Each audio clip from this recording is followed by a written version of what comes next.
Hello again. Welcome here. Thank you for being here. Nice to see you. My name's Renee. I haven't said that in a while. My name's Renee. And August is over. Which September always feels like a fall month. But here it's still a little summery. I went to the beach today. So I'm still holding on to summer a little. But slowly it's cooling off in the mornings and the evenings. It's a little chilly, which lends itself, well, I say it lends itself well to reading, but my favorite place to read is the beach. So,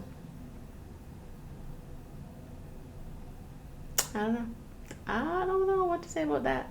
But anyway, I had a lot of vacation in August, and therefore a lot of reading time. And I have a nice stack. I read some good ones. And I'm excited to show them to you. So let me grab the first one. Okay, this is not the order I read them in. I could look it up, but why bother? Why bother? Okay, first we have Spain by Jan Morris. This was a Christmas gift last year. And honestly, I always put lots of books on my Christmas list, and often I don't get to them for a long time because there's so many books to read. So I'm proud that I read this the same year I got it for Christmas. Excuse me. And also, I'm going to Spain, so I prioritized it. I always really enjoy Jan Morris's writing. I read Oxford by Jan Morris, and I remember really loving it. It felt like it made Oxford feel very magical in the best way. This one I don't think I liked as much. Hard to say because I read Oxford almost 10 years ago now. That's wild to think about. And so maybe my tastes have just changed. But this one she felt a little more judgy on this one. A little sassy about Spain a little bit, but also good things. But I still enjoyed it. So much research goes into this type of writing because you can tell that they've lived there for a long time, or at least a while. They've gone around, talked to the people. They write about what it feels like, but also there's so much history, just information about the places that, it took a lot of research to get it all in here. Even though it's a tiny little slim volume, I appreciate all the effort. And Spain. Delightful. I almost want to reread it again. But another time. Okay. This month, we also finished Harry Potter. Wow. I will say it once, I will say it again. This is what a story is meant to be. You can't stop. You just fly through the pages. Oh, it's so well written. Wow. I just cannot speak highly enough of this series. Everyone loves it for good reasons. Sometimes the masses love things that are stupid. Okay, they do. People love this because it's good. People are always going to love this because it's always going to be good. It's so timeless. And I finished it, and I just want to start again. I could read this in a cycle probably forever. There's so much there, and the more you pay attention and the more you read, the more you're going to get from these, and that is delightful. Did I even say the title? Harry Potter and the Deathly Hallows. Do yourself a favor, read it. Do yourself a favor, reread it. Okay? Also, I had someone ask about this edition. I looked it up. It is the signature edition because the title is a signature. And it's one of the UK editions. But it was when I bought Harry Potter 10 years ago, only 10 years ago. I only started reading it in high school. Wild. This was just the box set that Chapters had, like the main big bookseller in Canada. This is the one they had. So it's the one I got. But I haven't seen it around much since I got it. Which I love that it's special because it is special. This book is special. Okay. Harry Potter and the Deathly Hallows. Now, another book that I read this month is called The Air We Breathe: How We All Came to Believe in Freedom, Kindness, Progress, and Equality by Glenn Scrivener. Okay, and first of all, the cover, I don't know if you can see this, holes, which is kind of fun, and then it has a little rainbow background. Cool. But this is, I guess, a brief history about how we as a society came to all believe in these things. Generally, you ask the average person, they think, yes, we shouldn't be enslaved. Yes, we are equal. Yes, it's good to progress. You know, why do we all think these things? Because we didn't used to think these things. You ask the Romans, the ancient Romans, what are they going to say? They're going to say some people are better than other people. Some people deserve to be slaves. And this book traces the progression from that to the present day. It was very interesting, very easy to read. I'd recommend it. Tom Holland blurbs it on the back. Don't know if you know who that is, but he is a fairly famous contemporary historian. It was good.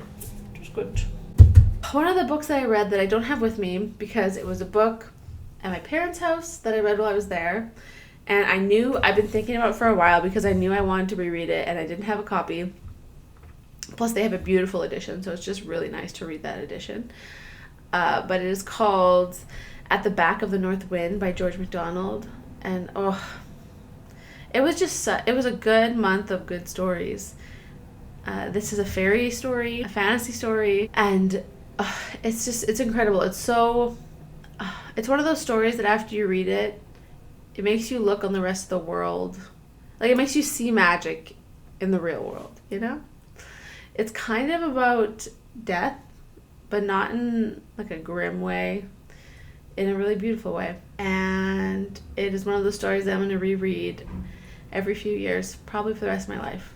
Incredible. You could read it. It's kind of, I guess, a kid's story, but if a story is a good story, it's for, I forget who said this, multiple people probably, but for kids of all ages. You know what I'm saying? From kids, from ages 5 to 95. That kind of story. It was really good. I devoured it as per usual. As per usual, a good story must be devoured. And then regurgitated and slowly chewed upon. Yum. Wow. Yes, At the Back of the North Wind. Do yourself a favor. That's all I can say is do yourself a favor. Okay, and now this is the last one for this month, I think. Last one is Robert Louis Stevenson's Dr. Jekyll and Mr. Hyde. I had never read this, and I kind of knew the gist, maybe. I had suspicions. I didn't know for sure. But it was also really good. This was a book that was done by the Literary Life podcast this past month, and it's not this whole book. There's other short stories in here. The Strange Case of Dr. Jekyll and Mr. Hyde is only this little chunk right here. But it is, as the podcast says, the story of a visible soul. You know, so it's someone battling within themselves, trying to figure out the balance between good and evil. What happens when you let evil run free? And one of those stories that even if you haven't read it, you know about it. It's so good and speaks such a truth about human nature that it's just infiltrated itself into society and into the way we speak. And, you know, you can use Dr. Jekyll and Mr. Hyde in a sentence, and most people will know what you're talking about, even if they haven't read the book. And it's short, so if you want all of the juicy tea on what that reference is about, pick up a little volume. I'm sure you can find it for free online if you really want to. I got mine at a used bookstore. Anyway, those are all the books I read in August. I will link them in my bookshop storefront if you are interested and looking for somewhere to snag them. It is already September 3rd, 4th, 5th. But we are already chugging along into September. I guess I normally say what I'm reading in September. I So I've been working on Crime and Punishment, as you know, for quite some time, and I'm starting to get bored of seeing it on my side table. And I think I'm reading it a bit too fragmented. I was reading one chapter a week, but then I kind of let some weeks slide because it's hard to keep track of, and I wasn't paying close enough attention. So I could feel myself losing interest. And I don't want to lose interest because I know it's a really good story. So I have decided to focus on that a little bit more this month, get caught up, maybe get ahead in my schedule. Still working on the KJV, trying to fit in a few more books about Spain before I leave. And I'll be reading anything the Literary Life puts out. There's some Dorothy L. Sayers in my future. That's the plan. That's the plan for September. Anything else? Oh yeah, I started reading Atonement by Ian McEwan last night. I have no business doing that. I don't know. I sometimes really want to start a new book. We'll see if I even read past the first page of that. Anyway, I'm feeling very jazzed about reading right now, which I kind of always do after I talk about books I've read. So, talk about the books you read. Makes you jazzed. Oh, also, Iliad. This month is the month we're going to finish her. So that's exciting. It's been a journey. For that one. But thanks for listening. Thanks for being here. Would love to hear what you are reading this month. Please pop it down below. Let me know. I get that I have a lot going on.